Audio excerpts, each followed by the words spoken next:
दोस्तों, आज हम बात करेंगे दुनिया की दो सबसे ताकतवर मॉनेटरी एसेट्स के बारे में। जी हां, मैं बात कर रहा हूं यूएस डॉलर और गोल्ड के बारे में। यूएस डॉलर जो कि एक फिएट करेंसी है और गोल्ड दूसरी तरफ जो मेटेलिक मनी के फॉर्म में जाना जाता है, जिसकी भी एक फिक्स्ड वैल्यू है। हम देखते हैं कि इनके बीच में लगातार एक इंटरप्ले चला करता है। जब गोल्ड पर इन्वेस्टर्स का कॉन्फिडेंस बढ़ता है तो यूएस डॉलर वीक होता जाता है और गोल्ड राइज होता चला जाता है। और जब हम देखते हैं कि यूएस डॉलर में इन्वेस्टर्स को ज्यादा रिटर्न्स मिल रहे होते हैं तो वो अपनी पूरी कैपिटल को यूएस डॉलर की तरफ शिफ्ट कर देते हैं और गोल्ड से अपनी कैपिटल को निकाल लेते हैं, क्योंकि गोल्ड में उनको लिमिटेड रिटर्न्स ही मिल सकते हैं। लगातार ये देखा गया है कि मार्केट क्रैश के दौरान, जियोपॉलिटिकल कॉन्फ्लिक्ट्स के दौरान ये ज्यादा होता है कि इन्वेस्टर्स का कॉन्फिडेंस गोल्ड पर बढ़ता है, क्योंकि gold limited but secured investment है। गोल्ड एक ऐसा इन्वेस्टमेंट है जो कि आपको लिमिटेड रिटर्न्स जरूर देगा, वो कभी भी आपको लॉस बनाकर नहीं देगा। तो आज हम इस इंटरप्ले के बारे में समझेंगे कि इन पर मार्केट क्रैश का, जियोपॉलिटिकल टेंशंस का, पेंडेमिक्स का क्या असर पड़ता है। और साथ ही साथ यूएस ने जो अपना फेडरल रेट कट किया था रिसेंटली, जिस पर हमने एक और वीडियो बनाया था, आप देख सकते हैं उसको, उस फेडरल रेट के कट करने से क्या यूएस डॉलर लेस ल्यूक्रेटिव और लेस अट्रैक्टिव इन्वेस्टमेंट बन गया है, जिस वजह से हम देख रहे हैं कि लगातार गोल्ड के प्राइस में राइज आ रहा है। दोस्तों, मेरा नाम है Prakhar Tripathi and welcome to Chahal academy YouTube channel. अपने डिस्कशन को फर्दर कैरी करने से पहले मैं आपको बता देना चाहता हूं कि हम इस दीपावली के शुभ अवसर पर आपके लिए बेहतरीन डिस्काउंट्स लाए हैं। और आपको अगर ये डिस्काउंट्स अवेल करने हैं तो आप दिवाली कोड को, कैपिटल लेटर्स में दिवाली कोड को यूज कर सकते हो। और इसके अलावा आपको अगर फर्दर जानकारी की जरूरत है तो आप इस YouTube वीडियो के नीचे दिए हुए डिस्क्रिप्शन लिंक पर क्लिक करेंगे और आपको इन कोर्सेज से रिलेटेड सारी जानकारी मिल जाएगी। So let's carry on with our discussion. तो हम सभी देख रहे हैं कि गोल्ड के प्राइस किस तरीके से बढ़ते चले जा रहे हैं, और जब गोल्ड के प्राइसेस बढ़ते हैं तो जनरली यूएस डॉलर वीक होता है। हमें पता है कि किस तरह मिडिल ईस्ट में जियोपॉलिटिकल कॉन्फ्लिक्ट्स बढ़ते जा रहे हैं। रशिया यूक्रेन वॉर चल ही रहा था, उससे पहले कोविड लाइक सिचुएशन थी, पैंडेमिक था। इसकी वजह से ग्लोबल मार्केट में हम देख रहे थे कि क्रैश लाइक सिचुएशन चल रही थी, मार्केट स्टैग्नेंट हो गए थे, मार्केट में बहुत ज्यादा बढ़ोतरी नहीं हो रही थी। इन्वेस्टर्स को लगातार अपनी कैपिटल पर रिटर्न्स चाहिए होते हैं और गोल्ड ऐसे वक्त पर उनके लिए सेफ हेवन का काम करता है। वो एक सुरक्षित स्थान है जहां पर वो अपनी सारी की सारी कैपिटल को लॉज कर सकते हैं, भूल सकते हैं, और वो उनको एश्योर्ड रिटर्न्स देता ही देता है, क्योंकि investors they seek safe havens amid geopolitical tensions. The demand for gold often increases. जब जब जियोपॉलिटिकल टेंशंस बढ़ेंगे, मार्केट क्रैश होगा, स्टॉक मार्केट क्रैश होगा, पैंडेमिक लाइक सिचुएशन होगी, बिजनेसेस बंद हो जाएंगे, ऐसे में सिंगल सोर्स ऑफ रिटर्न जो होता है वो गोल्ड होता है, या फिर आप लैंड में भी इन्वेस्ट कर सकते हो, राइट। तो gold is often viewed as a stable asset during economic unstability, क्योंकि इकोनॉमिक अनसर्टेनिटी आने पर, वॉर लाइक सिचुएशन आने पर बिजनेसेस ग्रो नहीं करते हैं, बिजनेसेस एक्सपैंड नहीं करते हैं। और जब बिजनेसेस एक्सपैंड नहीं करते हैं तो ऐसे वक्त में स्टॉक मार्केट स्टैग्नेंट हो जाता है, रुक जाता है, वो आपको रिटर्न्स नहीं दे सकता है। जब जियोपॉलिटिकल टेंशंस बढ़ेंगे, ट्रेड वॉर लाइक सिचुएशन होगी, इन्फ्लेशन होगा, इन्वेस्टर्स हमेशा गोल्ड पर ही इन्वेस्ट करेंगे, क्योंकि जब भी इन्फ्लेशन होगा तो जो फिएट करेंसी है, लाइक डॉलर, इंडियन रूपी, कोई भी रूपी या कोई भी जो आपकी करेंसी होती है, फिएट करेंसी, वो आपको रिटर्न्स ना देकर के आपका नुकसान करवा रही होती है एक्चुअली। तो मेटेलिक मनी ऐसे में सबसे अच्छा सोर्स ऑफ इन्वेस्टमेंट होता है। This behaviour drives up gold prices which can negatively, अगर गोल्ड प्राइसेस बढ़ते हैं तो ये परसेप्शन होता है कि यूएस डॉलर वीक हो रहा है। अगर हम करंट ट्रेंड्स की बात करें तो इन्फ्लेशनरी प्रेशर, यूएस में इन्फ्लेशनरी प्रेशर था, इन्फ्लेशन था लगातार, जिसकी वजह से हमने रिटर्न्स को हाई रखा, इंटरेस्ट रेट को हाई रखा हुआ था। जियोपॉलिटिकल कॉन्फ्लिक्ट्स की बात करें तो ईरान इजराइल वॉर चल रहा है, रशिया यूक्रेन वॉर चल रहा है, जिसकी वजह से गोल्ड प्राइसेस लगातार बढ़ते जा रहे हैं। गोल्ड प्राइसेस के साथ ही साथ बाकी मेटल्स के भी प्राइसेस बढ़ते जा रहे हैं, because all the metals they follow gold, right. Analyst ऐसा कहते हैं कि अगर इस तरीके से वॉलेटिलिटी लगातार बनी रही और सेंट्रल बैंक की ऐसी पॉलिसीज, मतलब कि उन्होंने जो इंटरेस्ट रेट उसको श्रिंक किया, फेडरल रिजर्व ने रेट को कट किया, कम किया, तो मिलने वाला रिटर्न जो होता है, गवर्नमेंट सिक्योरिटीज पर मिलने वाला रिटर्न, बॉन्ड मार्केट में मिलने वाला रिटर्न, वो कम हो जाता है, लिमिट हो जाता है, जिसकी वजह से सारे इन्वेस्टर्स गोल्ड की तरफ अट्रैक्ट होते हैं। These type of central bank policies and global economic conditions, they will lead to the negative impact on US dollar and positive impact in gold. आप इधर देख सकते हैं करंट ट्रेंड्स में, अगर 2014 से 2022 के बीच की बात करें या 2025 के बीच की बात करें तो लगातार अगर हम गोल्ड के प्राइसेस की बात करें तो वो बढ़ते चले जा रहे हैं। मेजर शार्प राइज आपको कब देखने को मिलेगा? 2019 और 2020 के बीच में। 2020 में आप देखिए कितनी तेजी से गोल्ड बढ़ा है, क्योंकि उस टाइम पूरा का पूरा स्टॉक मार्केट ब्लॉक था। अगर हम इससे थोड़ा और पीछे जाएं तो 2008-9 में भी यही सेम सिचुएशन थी, जब गोल्ड के प्राइसेस लगभग 1.5 गुने हो गए अचानक से, क्योंकि मार्केट क्रैश हुआ था।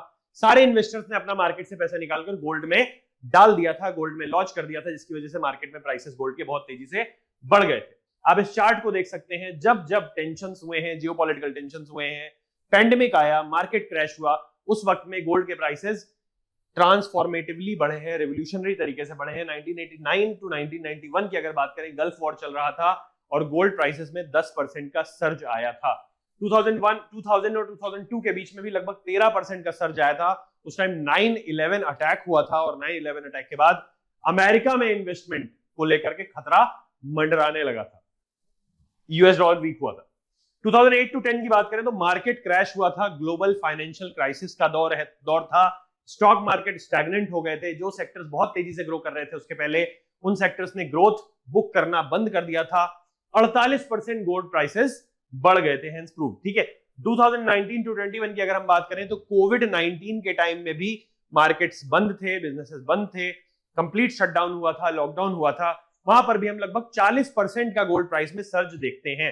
2022-23 यूक्रेन वॉर के दौरान भी हमने देखा कि लगभग 11% का सर्ज हमें देखने को मिलता है। इस वक्त ऐसी ही सिचुएशन बनी हुई है जब मिडिल ईस्ट, ईस्टर्न यूरोप लगातार टेंशन में है और उसकी वजह से गोल्ड प्राइसेस बढ़ते चले जा रहे हैं और यूएस डॉलर हम देख रहे हैं वीक हो रहा है। These situations often lead to increased uncertainty in the market, right? Prompting investors to seek the safety of gold. Gold सबसे सेफ एसेट माना जाता है ऐसे टाइम में। डॉलर का क्या रोल है ग्लोबल ट्रेड में? देखो, डॉलर जो है, जो प्राइमरी रिजर्व करेंसी है, हॉट करेंसी है, ट्रेड की सबसे इंपॉर्टेंट करेंसी है। सारी कंट्रीज डॉलर में ट्रेड करती हैं, राइट? ऑयल का ट्रेड हो, गोल्ड का ट्रेड हो, सब कुछ डॉलर में ही होता है। अगर अब हम आईएमएफ की रिपोर्ट देखें, जो कोफर रिपोर्ट आईएमएफ देता है, उसमें यह पता चल रहा है हमें कि डॉलर आईएमएफ की करेंसी कंपोजिशन में जो काफी हाई था, 70% के ऊपर था, उसका इंपॉर्टेंस लगातार कम होता जा रहा है और डॉलर 60% ही बचा हुआ है। और दूसरी तरफ अगर हम अदर करेंसीज, जिसमें कि चाइनीज करेंसी युआन भी आती है, उसका इंपॉर्टेंस लगातार बढ़ता चला जा रहा है।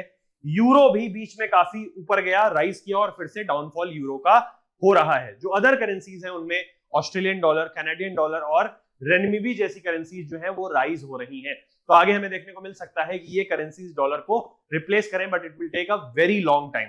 ठीक है, जब गोल्ड प्राइसेस बढ़ते हैं, it can signal decreased confidence in dollar's stability. ये दिखाता है कि डॉलर की स्टेबिलिटी कम हो गई है, डॉलर पर लोगों का भरोसा कम हो गया है। फेडरल रिजर्व ने रेट कट किया। रेट कट करने का साफ मतलब होता है कि अगर आप यूएस में जाकर गवर्नमेंट सिक्योरिटीज खरीदोगे तो आपको ज्यादा अच्छी यील्ड नहीं मिलेगी। अगर आपको अच्छी यील्ड नहीं मिलेगी तो ऑब्वियस सी बात है यूएस से इन्वेस्टमेंट बाहर जाएगा। जब यूएस से इन्वेस्टमेंट बाहर जाएगा तो बाकी सारी करेंसीज जो है डॉलर के अगेंस्ट स्ट्रांग होंगी और यूएस डॉलर जो है लगातार वीक होता चला जाएगा। और जैसे जैसे यूएस डॉलर वीक होगा वैसे वैसे गोल्ड के प्राइसेस बढ़ेंगे। It leads to shift in global trade dynamics as countries diversify their reserves to hedge against potential dollar depreciation. IMF के पास अपनी एक करेंसी है SDR। अभी हमने देखा कि ब्रिक्स की मीटिंग होती है और ब्रिक्स भी अपनी करेंसी को अनाउंस करता है कि भाई ब्रिक्स की करेंसी है। अब ब्रिक्स की जो नई करेंसी आई है, मॉकअप जो आया है उसका, वो एक बहुत इंपॉर्टेंट इनिशिएटिव है और वो बिल्कुल ऐसे वक्त में आया है जब ग्लोबल, अगर हम इन्वेस्टर्स की बात करें तो उनका एक्साइटमेंट और उनका जो मोटिवेशन है टुवर्ड्स डॉलर, उनका जो इंटरेस्ट है वो धीरे धीरे डॉलर की तरफ खत्म होता चला जा रहा है। ब्रिक्स एक बहुत बड़ी पॉपुलेशन को कवर करता है, ब्रिक्स एक बहुत इंपॉर्टेंट इंस्टीट्यूशन है, ऑर्गेनाइजेशन है। इस वजह से उसका करेंसी को निकालना ये बताता है कि डॉलर धीरे धीरे इनसिग्निफिकेंट होता चला जाएगा। डॉलर और गोल्ड का अगर हम हिस्टोरिकल ग्राफ या हिस्टोरिकल चार्ट देखें तो ये ग्रीन लाइन जो आप देख रहे हैं ये यूएस डॉलर की है और येलो लाइन गोल्ड के प्राइसेस की है। आप देखिए, जब गोल्ड नीचे है, गोल्ड कम है तो डॉलर हाई है। जब गोल्ड ऊपर गया, गोल्ड ने राइज किया तो डॉलर लो हो जाता है 2008 के टाइम में। फिर से एक बार जब गोल्ड ऊपर जाता है 2012-13 के आसपास तो डॉलर नीचे चला जाता है और जब गोल्ड नीचे आता है 2016-18 में जब इकोनॉमीज काफी स्टेबल होती हैं उस वक्त डॉलर के प्राइसेस हाई हो जाते हैं। बट फिर से एक बार जब जियोपॉलिटिकल टेंशंस होती हैं, कोविड आता है, तो उस वक्त गोल्ड के प्राइसेस हाई होते हैं और डॉलर के प्राइसेस उतने हाई नहीं होते हैं, डॉलर उतना स्ट्रांग नहीं होता है। Dollar often weakens. This pattern has been evident during all the economic crisis where the rush for gold correlates with declining dollar strength, influencing investor behavior globally। सारे investors को ये पता होता है कि हमें कब कहां पर इन्वेस्ट करना है, इसके पीछे इकोनॉमिक पॉलिसीज भी रिस्पॉन्सिबल है। फेडरल रिजर्व ने जब जब रेट कट किया है, फेडरल रिजर्व ने जब जब रेट कट किया है, हर बार डॉलर वीक हुआ है। देखिए Fed reserve rate cut, Fed reserve high है, रेट हाई है, उस वक्त डॉलर लो है। जब फेड रिजर्व रेट कट करके नीचे लाता है, डिक्रीज करता है उसको, तो गोल्ड का प्राइस हाई हो जाता है। ठीक है, तो आप देखिए इनवर्सली प्रोपोर्शनल है, गोल्ड हाई गोल्ड राइज होगा जब फेड रेट कटेंगे। तो US monetary policy including interest rate adjustments by federal reserve plays a crucial role in shaping both gold prices and dollar strength. Dollar strength कैसे बनेगी? जब सारे investors America में ही invest करेंगे तभी तो डॉलर स्ट्रेंथन होगा ना। इन्वेस्टर्स का जब इन्वेस्टमेंट अमेरिका की तरफ आएगा, राइट, और डॉलर बढ़ता चला जाएगा, डॉलर का जो डिमांड है वो बहुत तेजी से बढ़ेगा। बट आज चूंकि यूएस फेड रिजर्व ने स्टैग्नेशन से बचने के लिए डॉलर, अगर हम बोले तो फेड रेट को कट किया है।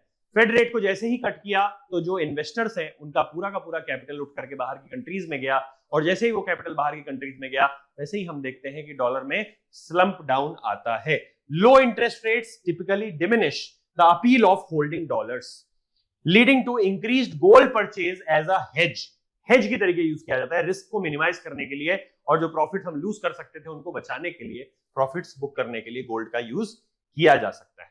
अगर हमें डॉलर को फ्यूचर में सिक्योर करना है, जरूरी नहीं है वैसे, but dollar is a trade currency, अगर डॉलर को रिप्लेस करती है कोई करेंसी तो मेजर चेंजेस लाने पड़ेंगे मल्टीपल इकोनॉमीज को। उसमें कुछ इकोनॉमीज ऐसी भी हो सकती हैं जो पूरी तरीके से बर्बाद हो जाए।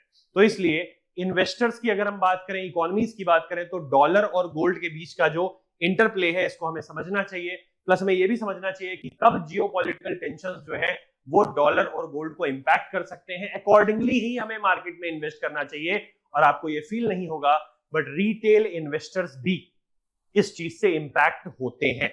इस वजह से ये जरूरी है कि हम मॉनेटरी पॉलिसीज, कहीं भी इन्वेस्टमेंट करने से पहले हम यूएस की, इंडिया की और मेजर इकोनॉमिक मार्केट्स की मॉनेटरी पॉलिसीज के बारे में जानकारी हमें हो, साथ ही साथ जियोपॉलिटिकल टेंशंस जो ग्रो हो रही हैं या हो सकती हैं उनके बारे में जानकारी हो, और इकोनॉमिक रिकवरी के जो एफर्ट्स लिए जाते हैं उसके बारे में भी जानकारी हमें होनी चाहिए। Investors must remain vigilant, very important, to navigate potential risk and opportunities in this landscape, क्योंकि बहुत हाईली वोलाटाइल लैंडस्केप है। ये वीडियो यूपीएससी एस्पिरेंट्स के लिए किस तरीके से इंपॉर्टेंट है देखिए। डॉलर और गोल्ड के बीच में जो इंटरप्ले होता है ना, उसके ऊपर प्रीलिम्स में कई बार स्टेटमेंट बेस्ड क्वेश्चंस आ जाते हैं। I hope now you will be able to easily navigate through these questions.